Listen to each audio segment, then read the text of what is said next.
67 కోట్ల మంది వానరులు మహావీరులైనటువంటి వారు రామలక్ష్మణులతో కలిపి పడిపోయాడు. ఒక్క వానరుడు యుద్ధభూమిలో లేచి తిరుగుతున్నవాడు లేడు. ఇంద్రజిత్ శక్తి తెలుసు కాబట్టి విభీషణుడు వెళ్ళిపోయాడు, దొరకలేదు. స్వామి హనుమ ఏ అస్త్రము చేత బంధింపబడరు కాబట్టి హనుమ ఒక్కరే ఉన్నారు.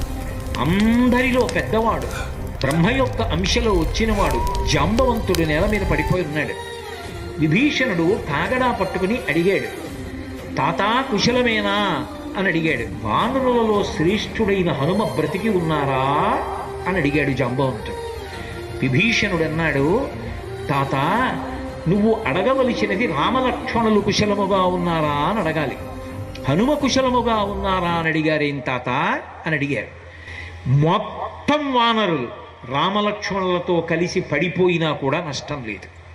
హనుమ ఒక్కరు బ్రతికి ఉంటే మళ్ళీ అందరూ బ్రతుకుతారు. అందరూ బ్రతికి ఉన్నా హనుమ ఒక్కరు పడిపోతే బ్రతికి ఉన్న వీళ్ళందరూ పడిపోతారు. అందుకే నేను హనుమ బ్రతికి ఉన్నారా అని అడుగుతున్నాను. వంగి జాంబవంతుడి పాదములు పట్టుకుని తాతా హనుమ నీ కుశలం అడుగుచున్నాడు, నమస్కరించుచున్నాడు అన్నాడు. కైలాసము పక్కన వృషభము అనబడేటటువంటి పర్వతం ఉంది. అక్కడ పరమశివుడు తన యొక్క త్రిశూలాన్ని ధనస్సుని నిలబెడతాడు. అక్కడే ఆదిశేషుడు ఉంటాడు. 2 పర్వతముల మధ్యలో ఓషధీ పర్వతం ఉంది. ఆ ఓషధీ పర్వతంలో 4 ఓషధులు ఉన్నాయి.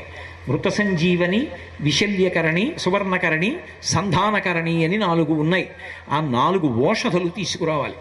నువ్వు వెంటనే ఆ ఓషధులు తీసుకొస్తే వానరులు బ్రతుకుతారు.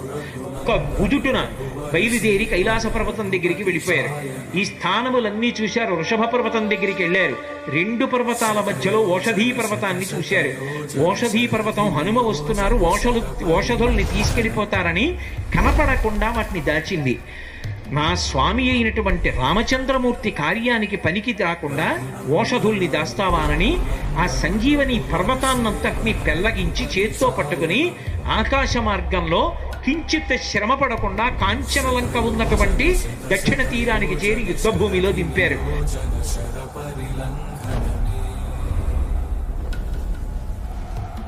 हरिभाजन हरिभाजन हरिमदभाजन दशमुख कंपन